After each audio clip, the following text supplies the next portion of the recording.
Coffee with the Pastor. I'm here back in my living room, and guess what? My wife didn't know. Did anybody tell her that not only did I drink coffee in the living room, but I put it back on this edge that don't tell nobody, okay? Well, anyway, back to Proverbs chapter 27. This is probably one of my favorite Proverbs because it tells me a whole lot about some things that I was dealing with in my personal life as a young man when I first started reading the book of Proverbs. It says, don't boast about tomorrow, for you don't know what the day might bring. And that was super huge to me. Not boasting about tomorrow, especially being an athlete, and you boast about everything. And here we are saying, don't boast about tomorrow. You don't know what a day might bring. That's just life. We don't know what a day might bring. So I think what it's trying to tell us is just enjoy the moment. Just enjoy where we are at that moment in life. In verse number 2, it says, let another praise you, not your own mouth, a stranger, not your own lips.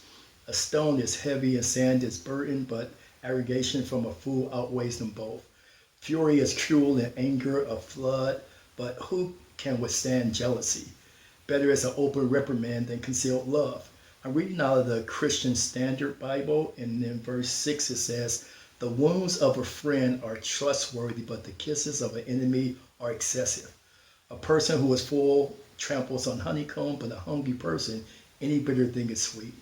Anyone wandering from his home is like a bird wandering from his nest. Is that true when we have to stay home right now? Anyone wandering from his home? It's like a bird wandering from its nest. I don't think you need to wander too far. They lock birds up. Oil and incense bring joy to the heart, and sweetness of friends is better than self-counsel.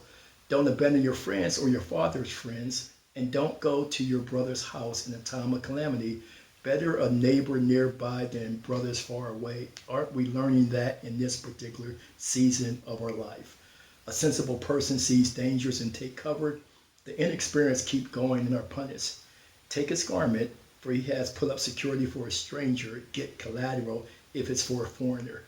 If one blesses his neighbor with a loud voice early in the morning, wow, it's counted as a curse to him, like waking up.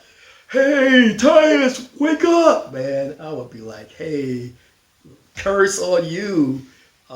Here's one of my favorites right here. An endless dripping of a rainy day and a nagging wife are alike. The one who controls her controls the wind. The grass oil with his right hand. I'm not saying my wife is a cranky woman. I was just reading the Bible, all right? Verse 17, iron sharpens iron, and one person sharpens another person. Whoever tends to a fig tree will eat its fruit, and whoever looks after its master will be honored. As water reflects the face, so the heart reflects the person. Sheol and Abaddon are never satisfied, and people's eyes are never satisfied. A crucible refines silver, a smelter refines gold, and a person refines his praise. Though you grind a fool and mortar with pistols along with grains, you will not separate his foolishness from him. This is one that I think is key for all of us who are leaders in any place at all. Know well the condition of your flock, know well the condition of your people, and pay attention to the herd.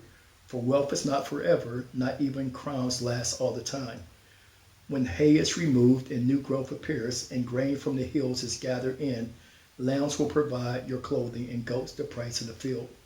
There will be enough goat milk for your food for your household, and nourishment for female servants. You know, today one scripture that stands out a whole lot to me is found in verse 17. Iron sharpens iron, and one person sharpens another.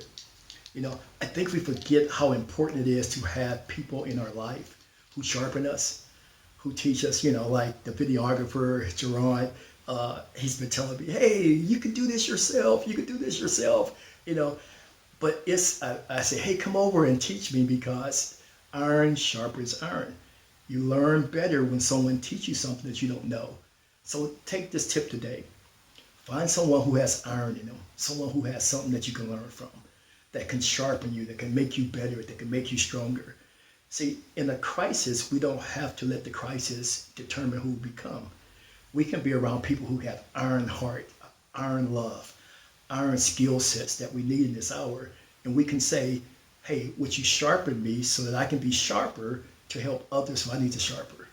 I look forward to being with you tomorrow on Coffee with the Pastor. And remember, if you're sneaking coffee and your wife not around, I'm not going to be the one who tell her that. But you know what? We're on social media, so everybody's going to tell her. See you tomorrow.